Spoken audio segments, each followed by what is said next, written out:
দীর্ঘ এক দশক বন্ধ থাকার পর আবারও শুরু হয়েছে বেগম রোকেয়া বিশ্ববিদ্যালয়ের ১০ তলা ছাত্রী হলের নির্মাণ কাজ। দুর্নীতি ও অনিয়মের অভিযোগে স্থগিত থাকা বিশেষ উন্নয়ন প্রকল্প নতুন করে চালুর ঘোষণা দিয়েছেন উপাচার্য অধ্যাপক ডক্টর শওকত আলী। হলটির নাম প্রয়াত নেত্রী বেগম খালেদা জিয়ার নামে বেগম জিয়া ছাত্রী হল রাখার প্রস্তাব সিন্ডিকেটে তোলা হয়েছে। বৃহস্পতিবার দুপুরে উপাচার্য সহ প্রশাসনিক কর্মকর্তারা নির্মাণাধীন ভবন পরিদর্শন করেন। অনিয়মের অভিযোগে শিক্ষা মন্ত্রণালয় কাজ বন্ধ করে দিলেও বর্তমানে আইনগত জটিলতা কাটিয়ে ছাত্রী হল ও ওয়াজেদ রিসার্চ ভবনের কাজ পুনরায় শুরু হয়েছে। সংশ্লিষ্টদের বিরুদ্ধে দুর্নীতি দমন কমিশনের মামলা বিচারাধীন।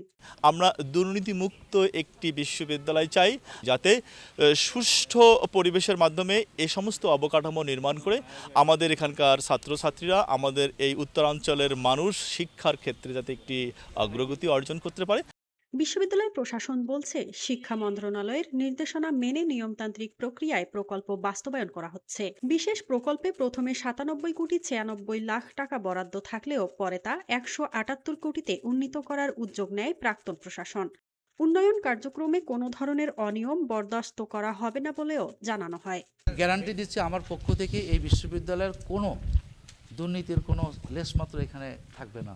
আমরা যে মেগা প্রজেক্ট করবো সেখানেও আমরা, এমনকি ছাত্রদের দাবি ছিল আমরা সেনাবাহিনীকে দিয়ে করাবো, সেটাও আমরা একমত। কারণ এই বিশ্ববিদ্যালয়ে আমরা অতীতকে আর তাকাবো না, আমরা সামনের দিক তাকাবো, এটাই হোক আমাদের প্রত্যাশা। মাযহাবিন মৌ, RNB নিউজ।